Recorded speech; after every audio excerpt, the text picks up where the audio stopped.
The soil in this part of the valley has always been jealous.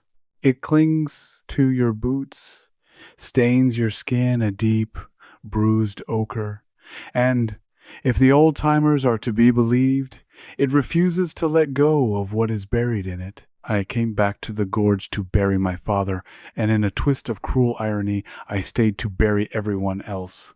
I am a survivor. That is the word the therapist used after the accident on the ridge, the one that left me with a hip that grinds like a mortar and pestle when it rains, and a mind that constantly scans exits, shadows, and sightlines. I took over the funeral home not out of passion, but out of a desperate need for control. Here, in the basement of the sprawling Victorian monstrosity that serves as the town mortuary, the dead are supposed to be manageable. They are static, predictable. They have stopped, or so I thought. The trouble began 3 weeks ago. It started with small displacements. A trocar moved from the stainless steel tray to the counter. A sheet pulled back from a face I had covered the night before. At first, I blamed my own exhaustion. The survivor's guilt often manifests as memory gaps. But then came the mud. I found muddy footprints, bare, skeletal footprints, trailing from the preparation table to the far corner of the room where the sump pump hums in the dark. They were not my size. They were smeared with that jealous ochre clay. Vandals. It had to be. Some local kids daring each other to break into the spook house, messing with the corpses to get a rise out of the new, crippled owner. The violation made my skin crawl. The preparation room is a sanctuary. It is the last stop before the earth claims you. To disturb that silence is a sin. So, I bought the cameras. I didn't want a security team. I didn't want the sheriff, a man who looked at me with pity in his eyes, tramping through my workspace. I installed them myself. 4 high-definition, night vision-enabled cameras mounted in the corners of the ceiling. They were sleek, white orbs that looked alien against the water-stained brick and exposed piping of the basement. I linked them to a tablet I kept on my nightstand upstairs. I wanted to catch them. I wanted to see the look on their faces when I racked the slide of my shotgun. The first night, the feed was boring.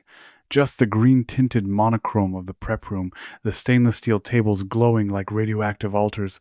The body on the slab was old Mr. Henderson, a man who had died of heart failure in his sleep.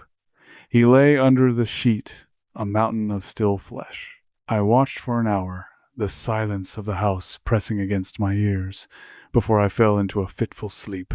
When I woke up, the tablet had a notification, motion detected, 3:14 a.m. I tapped the screen, my heart hammering a rhythm against my ribs. The video buffered, a spinning white circle in the center of the dark screen. Then it played. The timestamp ticked by. 3 hours, 13 minutes, and 50 seconds. The room was still 3 hours, 14 minutes. Still 3 hours, 14 minutes, and 10 seconds.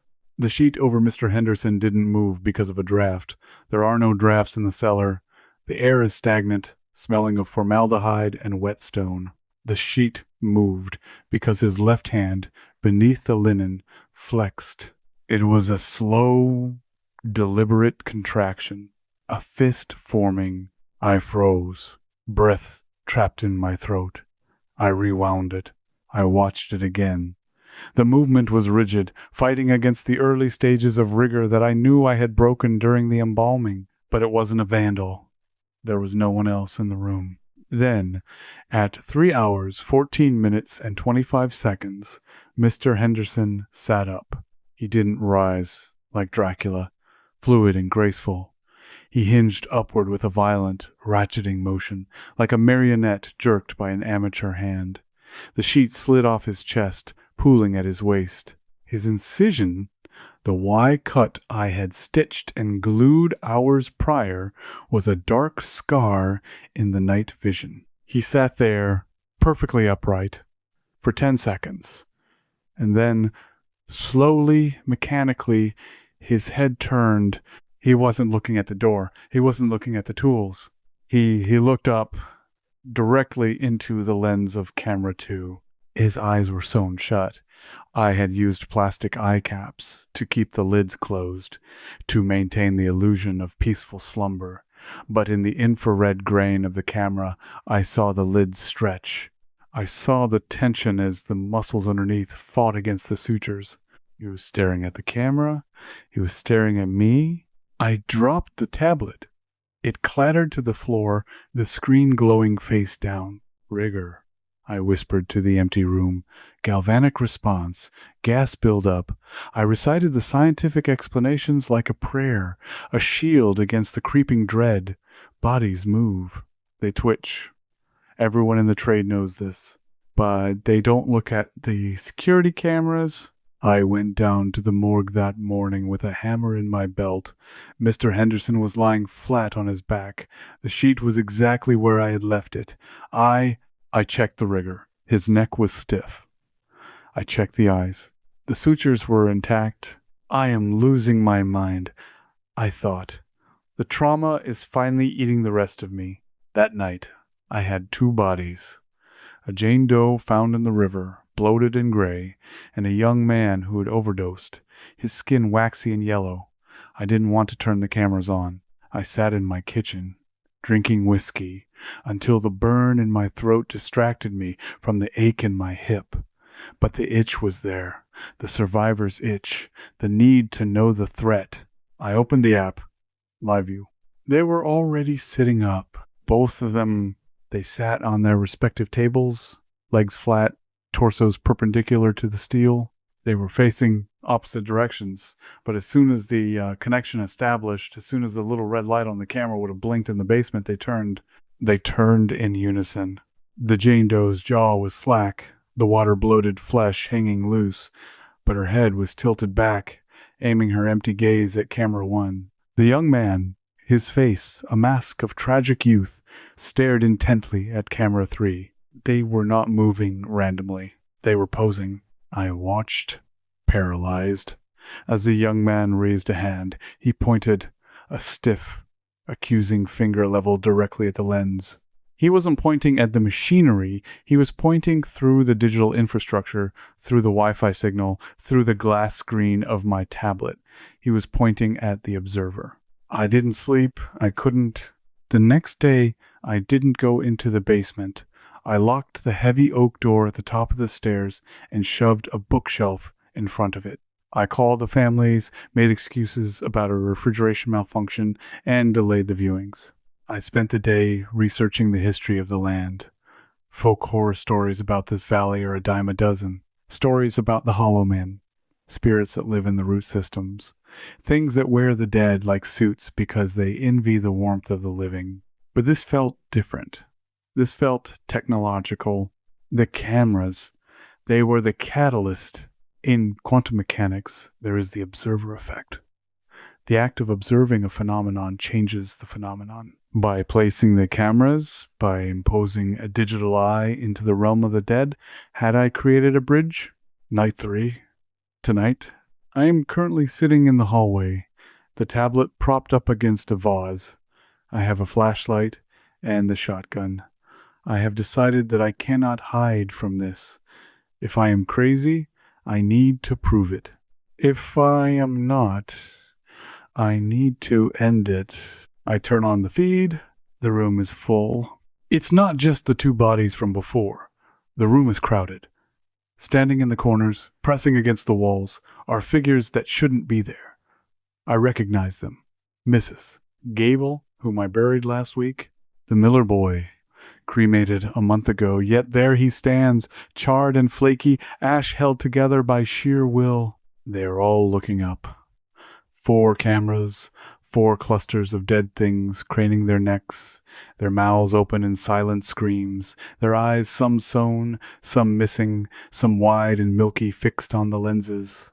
They are not just looking, they are waiting. And then I see it on the screen. In the center of the room, there is a figure that is not dead. It is standing with its back to camera 2. It is wearing a flannel shirt and jeans. It has a limp. It is me. I look at the timestamp. It says live, but I am here in the hallway. I am breathing. I am shivering. The figure on the screen, the other me, slowly turns around. Its face is pale, slack, the eyes rolled back into the head. It looks up at the camera. It smiles. A smile that splits the face too wide, tearing the corners of the mouth. The me on the screen raises a hand and waves. Come down. It mouths. The tablet flickers. The image distorts, tearing into digital artifacts, green and black blocks of noise. When the picture resolves, the camera angle has changed. Camera 2 has been ripped from the ceiling. It is now resting on the floor, angled upward. It shows the underside of the prep table. And behind the table, crouching, are dozens of bare, muddy feet. And then a face comes into the frame. It is right up against the lens, filling the screen with gray pores like craters, eyelashes crusted with grave dirt. It is the Jane Doe. She whispers something. The camera has audio. I forgot I enabled the audio. Her voice is wet, a gurgle of river water and air. We can see you too. The sound doesn't come from the tablet. The sound comes from behind the bookshelf I pushed in front of the basement door. The scratching starts. Not the sound of vandals, not the sound of tools. It is the sound of fingernails, soft and rotting, peeling away the wood of the door, strip by strip. I am a survivor. I survived the crash. I survived the guilt. But as the doorknob slowly begins to turn, grinding against the lock, I realize that survival was just a delay. The cameras didn't catch vandals. They didn't catch ghosts. They caught the attention of something that lives in the silence, something that uses the dead as puppets to explore the world of the light. And now that I have given them an eye, they want the rest of the face. The bookshelf shifts. The wood splinters. I look down at the tablet one last time. The feed from the floor-level camera shows the basement door opening from the inside. But the room on the screen is empty. The dead aren't in the basement anymore. I raise the shotgun, aiming it at the door in front of me, but my hands are shaking so hard the barrel rattles. The smell hits me, first wet earth, formaldehyde, and the ozone tang of overheated electronics. The door creaks open. Darkness spills out, thick and heavy, and from the shadows of my own hallway, illuminated only by the glow of the tablet on the floor, 100 pairs of eyes reflect the light. They shine like the eyes of spiders in the grass. They are not blinking. Did you get it on tape? A voice asks from the dark. It sounds like my father.